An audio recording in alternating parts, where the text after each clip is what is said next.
Okay, this video is on how to clean your paintbrush. First step is you need to stay below the counter line. Keep your hands and brush below the counter line. When you're ready to clean your brush, turn the water on. You're going to clean your brush below the water. In the bottom of the sink, take a little soap, scrub, work up a lather.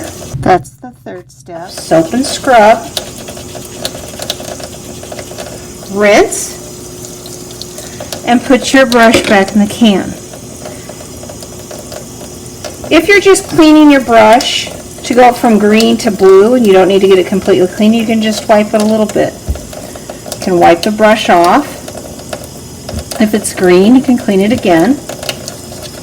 I'm going to take a little soap. If I'm done for the day, scrub. Those green bubbles, if it's green or blue, whatever color, you want to scrub till it's done. Rinse. That's the fourth step. You can check by scrubbing on your hand. Bubbles are fine, but if they're colored bubbles, that's not good.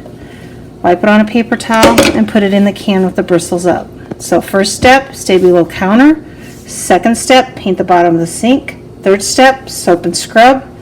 Fourth step, rinse. And fifth step, bristles up in the can.